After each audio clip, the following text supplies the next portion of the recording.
Hello అండి, అందరూ ఎలా ఉన్నారు? నేనైతే చాలా బాగున్నానండి.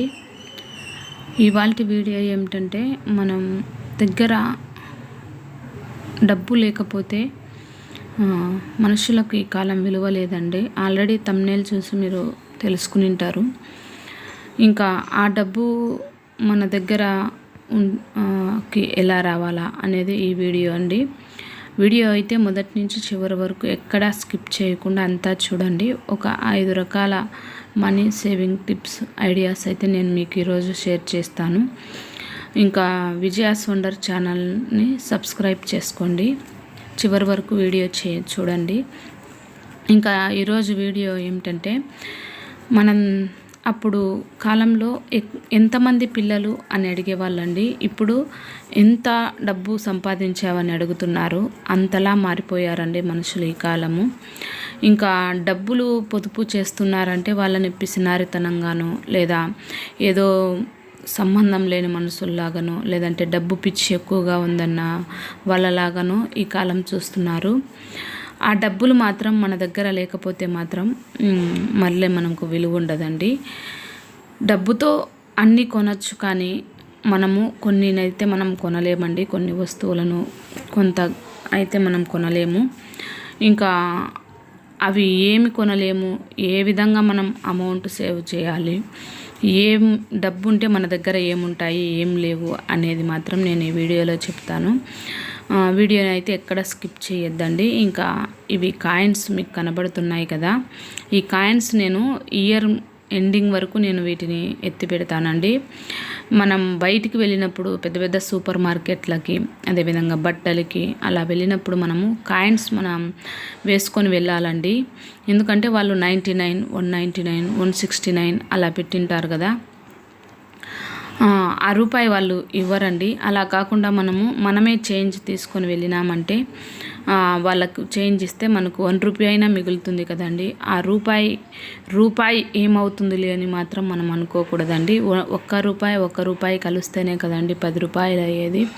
ఇంకా ఇలా ఒక్క రూపాయి సంవత్సరం అంతా మనం సేవ్ చేసినామంటే దాదాపు 1000-1200 మనం సేవ్ చేయొచ్చండి.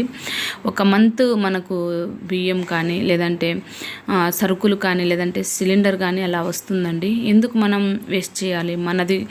ఆ డబ్బు మనది అన్నప్పుడు మనము ఎక్కడా వదిలిపెట్టకూడదండి. అది రూపాయి అయినా సరే, 10 రూపాయలు అయినా సరే, 1000 రూపాయలు అయినా సరే అండి. కాబట్టి మనం తప్పకుండా పెద్ద పెద్ద సూపర్ మార్కెట్లకు వెళ్ళినప్పుడు మన కాయిన్స్ మనం తీసుకొని వెళ్ళాలండి. వాళ్ళకు ఆ 1 రూపాయి వదిలిపెట్టద్దండి. ఒకవేళ ఆ రూపాయి నీకు మిగిలిందంటే అది తెచ్చి ఎవరికైనా పేదవాళ్ళకు దానం చేసినామంటే కొద్దిగా పుణ్యమైన వస్తుంది. కాబట్టి ఇలా కాయిన్స్ మనము ఎప్పటికప్పుడు తెచ్చినటివన్నీ ఇంట్లో పెట్టేయడము, లేదంటే మనం కాయిన్స్ తీసుకొని వెళ్ళడం అలా చేయాలండి. ఇది మొదటి టిప్పు. ఇంకా రెండవ టిప్పు ఏమిటంటే, మనం కాయిన్స్ అన్నిటినీ ఒక చోట వేయాలండి. తేంగానే ఒక చోట కాయిన్స్ వేయాలి. అలా కాయిన్స్ అన్నీ ఒక చోట వేసినామంటే మనకు ఒక అమౌంట్ అంతా కనపడుతుందండి. ఒక్కొక్కటి కలిసి మనకు ఒక కొండలాగా ఏర్పడుతుంది కదా. ఒక చేతితో మనం ఏమీ చేయలేము కదా. 2 చేతులతో మనం కలిసి పని చేసినామంటే మనకు పని అవుతుంది. అలా ఒక్కో కాయిన్ కలిపితే మనకు ఒక కొండలాగా తయారవుతుందండి. ఇది మన అమ్మే ఒక్కరమే కాదు, మన ఇంట్లో వాళ్ళందరికీ అలవాటు చేయాలండి. ఇలా కాయిన్స్ అన్నీ తెచ్చి ఒక చోట వేసేది మనం ఇంట్లో వాళ్ళందరికీ అలవాటు చేసినామంటే ఆ కాయిన్స్ ఎక్కడ చూసినా మనకు ఉండడం, అలా కాకుండా ఏందిలే ఈ కాయిన్ అనేసి అలా తీసి గూట్లో పెట్టడం, అట్లా తీసి కబోర్డ్లో పెట్టడం, అలా కాకుండా ఇలా కాయిన్స్ అన్నిటిని మనం ఒక బాక్స్లో చేర్చినామంటే ఆ కాయిన్స్ అన్నిటివి మనం బయటికి వెళ్ళినప్పుడు మనకు అవసరం అవుతాయండి. ఇవి కాయినే కదా, రూపాయే కదా అని మాత్రం తీసి పారేయద్దండి. ఎందుకంటే రూపాయి విలువ కష్టపడి సంపాదించిన వాళ్ళకు మాత్రమే తెలుస్తుందండి. మన ఇంట్లో వాళ్ళు ఎంతో కష్టపడి ఆ రూపాయి కోసం మనకు పని చేస్తారండి. ఈ కష్టపడి పని చేసేదండి మన పేరెంట్స్కు బాగా తెలుసండి. 10 రూపాయలకు, రూపాయికి, 2 రూపాయలకు వాళ్ళు ఉదయం వెళ్ళి సాయంత్రం వరకు పొలం పని చేసేవాళ్ళు. మనకైతే ఇప్పుడు ఆ రూపాయికి, 2 రూపాయలకు అసలు విలువ లేకుండా పోయిందండి. పిల్లలకు సహితం మనం 10 రూపాయలు ఇప్పుడు ఇచ్చేస్తున్నాము. ఇవ్వకూడదని నేను చెప్పలేదు, కానీ ఇలా కాయిన్స్ విలువ కూడా మనం తెలుసుకోవాలండి. కాయిన్ చాలా విలువైనదండి. 1 రూపాయి కానీ, 2 రూపాయలు కానీ, 5 రూపాయలు కానీ, ఆ విలువైన ఆ కాయిన్ను మనము ఒక బాక్స్లో వేసి మనం ఎత్తి పెట్టుకోవాలండి. అలా ఎత్తి పెడితే 1 మంత్కి, 2 మంత్స్కి, 4 మంత్స్కి ఒకసారి మనం వాటిని తీసి లెక్క పెట్టి, నేనైతే ఇంతకుముందు ఒకసారి నేను వేరే దేవాలయంలోకి వెళ్ళినప్పుడు అక్కడ బయట భిక్షగాళ్ళు ఉంటారు కదా, వాళ్ళకైతే ఇచ్చినానండి. ఎందుకో నాకు అలా ఇవ్వాలనిపించింది, అందుకని అక్కడ ఇచ్చేసాను. లేదంటే మీరు ఇంట్లోకి వాడుకోవాలన్నా మాత్రం ఇంట్లోకి వాడుకోవచ్చు. మనం సేవ్ చేసిన ప్రతి మనీని మనం వేస్ట్ చేయకూడదండి. దాన్ని ఏదో ఒక మంచి పనికో, లేదా ఇంట్లోకో, లేదా మన సరుకులకో, లేదా పిల్లల ఫీజులకో, లేదా ఏదో ఒక దానికి మనము ఉపయోగించాలండి. దాన్ని సేవ్ చేసిన మనీని వేస్ట్గా అయితే బట్టలకని, ఫాస్ట్ ఫుడ్లకని, షికారులకని ఇలా వాటికి మాత్రం మీరు ఉపయోగించద్దు. అయితే ఒక పుణ్యం సంపాదించుకోవడమా, లేదా ఇంట్లో మనకు గడవనప్పుడు ఈ కాయిన్స్ అయినా కానీ, ఒక్కోసారి కాయిన్స్ కూడా మన దగ్గర ఉండవండి. నిజంగా నేను అనుభవంతో చెబుతున్నాను. ఒకసారి నాకు ఏదో అవసరం వచ్చింది, మా వారు లేరు, ఇంట్లో నుంచి బయటికి వెళ్ళిపోయినారు. అప్పుడు నా దగ్గర కనీసం కాయిన్స్ అన్నా ఉన్నాయేమో 10 రూపీస్ అనుకున్నాను, కానీ అప్పుడు నా దగ్గర కాయిన్స్ కూడా లేవండి. అప్పుడు నాకు ఆ విలువ తెలిసింది. ఉన్నాయి కానీ అక్కడొకటి అదంతా మనం ఒక చోటికి కూర్చే లోపల టైం పడుతుంది, కానీ నాకు అర్జెంటుగా అవసరం ఉంది. అప్పటి నుంచి నేను కాయిన్స్ ఎత్తి పెట్టడం నేర్చుకున్నానండి. ఇంకా అవి 2వ టిప్ అండి. ఇంకా 3వ టిప్ ఏమిటంటే, మనం ఇలా పాతవి కొత్తవి నోట్స్ ఉంటాయి కదా, వాటిని సపరేట్ చేసి పెట్టుకోవాలండి. అలా మనం సపరేట్ చేసి పెట్టుకొని మనం ఎక్కడికైనా ఆటోలకు వెళ్ళినప్పుడు, బయటికి వెళ్ళినప్పుడు మనము 100 రూపీస్ తీసుకొని వెళ్తే మనకు 20 రూపాయలు పోతే ఇంకా 80 రూపాయలు ఉంటుంది కదా, ఆ 80 రూపాయలు మనము ఖర్చు చేస్తామండి. అలా కాకుండా మనం ఆటోకి వెళ్ళినప్పుడు 20 రూపాయలు అయితే 20 రూపాయలు, 30 రూపాయలు, 10 రూపాయలు, 20 రూపాయలు, ఒక 50 రూపాయలు ఇలా మనం బయటికి వెళ్ళినప్పుడు తీసుకొని వెళ్ళినామంటే మనకు ఉపయోగపడుతుందండి. 500 రూపాయలు మారుస్తే అలా కనపడకుండా వెళ్ళిపోతుందండి. లేచినప్పటి నుంచి డబ్బులు అవసరం. డబ్బు లేకపోతే మనం ఏ పనిని చేయలేము. కాబట్టి మనము ఇలా 10 రూపీస్, కొత్త 10 రూపీస్, పాత 10 రూపీస్ ఇలా మనం సేవ్ చేసుకోవాలండి. అది 3వ టిప్పు. ఇంకా తర్వాత 4వది ఏమిటంటే, మన ఇంట్లో వాళ్ళ దగ్గర నుంచి మనము 500 మనకు మన భర్త ఇస్తున్నాడు అంటే మనం ఒక 500 కానీ, 100 కానీ, 50 కానీ మనము తీసుకోవాలండి. ఎందుకంటే వాటినైతే మనము తొందరగా మార్చలేము కదా. 10 రూపీసు 20 రూపీస్, 50 రూపీస్ అట్లా ఉందంటే మనం ఖర్చు చేసేస్తాం. మనకు ఖర్చు చేయాలనే తపన మనలో ఉంటుంది. మన కళ్ళు చెడ్డవండి, చూసిన ప్రతిదాన్ని తీసుకోవాలని అనుకుంటాము. అలా కాకుండా మనం 500 తీసుకున్నామంటే ఆ 500 అలానే ఉండిపోతుందండి. ఇది నా దగ్గర నుంచి వచ్చినది కాదండి. మా అవ్వ, మా అమ్మ సేవింగ్ చేయడం తక్కువ అండి. మా నాన్న ఎవరైనా చిల్లర అడిగితే చాలండి, ఆ చిల్లర ఇచ్చేసి 500 కానీ, అప్పుడు 1000 రూపాయల నోట్లు కూడా ఉన్నాయి, ఆ 1000 రూపాయల నోట్లు కానీ అలా తీసి పెట్టుకుండేవాడు. చేంజ్ ఇంట్లో ఉండిచ్చేవాడు కాదు, తక్కువ అండి చిల్లర ఇంట్లో ఉండిచ్చేది. అలా 500 రూపీస్, అలా 100 రూపీస్లే ఎక్కువ పెట్టేవాడు. ఎందుకంటే చిల్లర ఉందంటే 10 రూపాయలే కదా అని తీసేసి వెంటనే ఖర్చు పెట్టేస్తాము. అదే 500 అయితే మనం మార్చాలంటే కొంచెం మనం మార్చలేమండి. అలా మన భర్త కానీ, మన ఇంట్లో వాళ్ళు కానీ, మన పేరెంట్స్ కానీ మనకి ఇస్తున్నారంటే మన దగ్గర ఉన్న 10s, 20s అవన్నిటిని మనము వాళ్ళకి ఇచ్చేసి మనం 500 ఇప్పించుకోవాలండి. అదైతే మన దగ్గర అలానే ఉండిపోతుంది. ఇది నా టిప్పు కాదండి, ఇది ఒక 50 సంవత్సరాలుగా మా వారి వాళ్ళ అమ్మగారు అయితేనేమి, మా నాన్నగారు అయితేనేమి చేసేటటువంటి టిప్పు.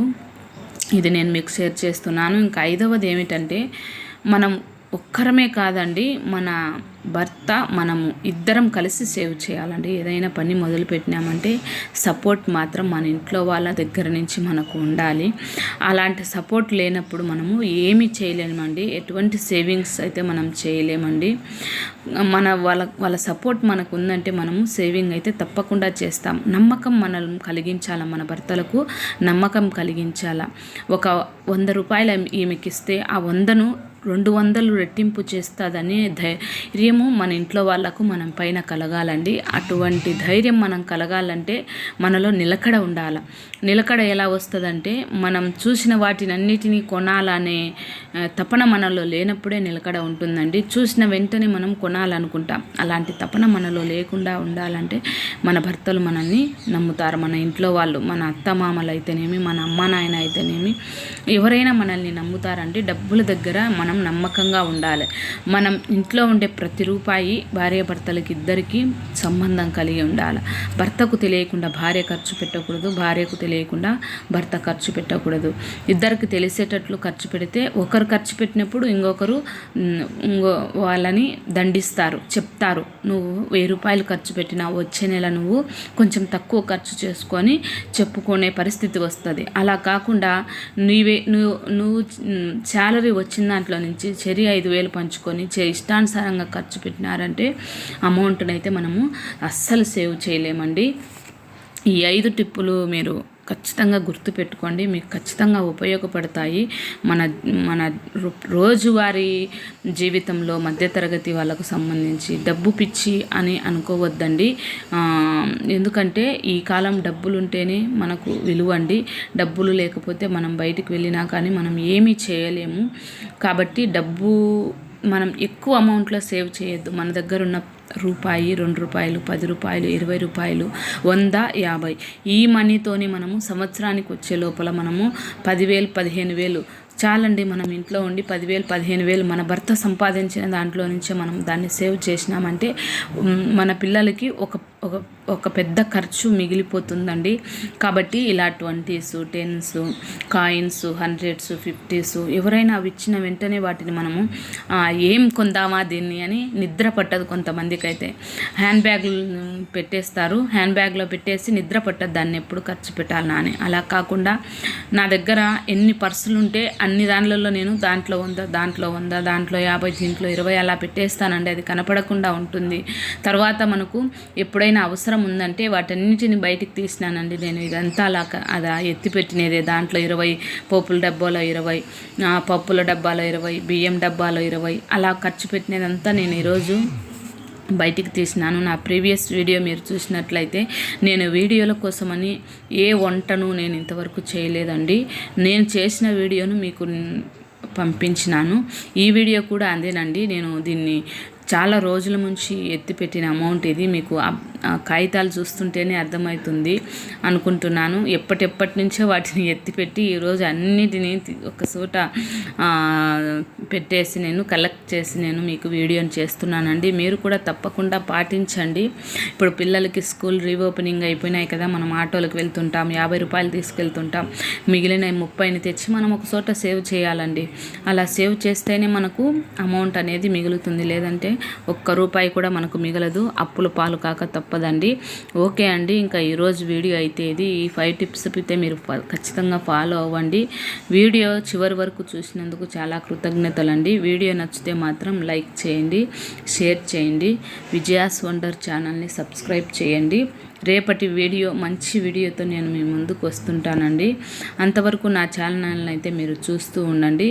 వీడియో లైక్ చేయడం మాత్రం మర్చిపోకండి. మీరు లైక్ చేయడం వలన ఈ వీడియో అనేక మందికి పోస్ట్ చేయబడుతుంది. అనేక మందికి పోస్ట్ చేయబడి అందరూ ఇలా సేవింగ్ చేసుకొని వాళ్ళకున్న కష్టాలన్నిటినీ తీర్చుకొని బాధలన్నిటినీ తీర్చుకొని హ్యాపీగా ఉండాలనేదే నా కోరిక అండి. అందుకని నేను ఈ వీడియో మీకు షేర్ చేస్తున్నాను. ఉంటాను ఫ్రెండ్స్, మరి బాయ్.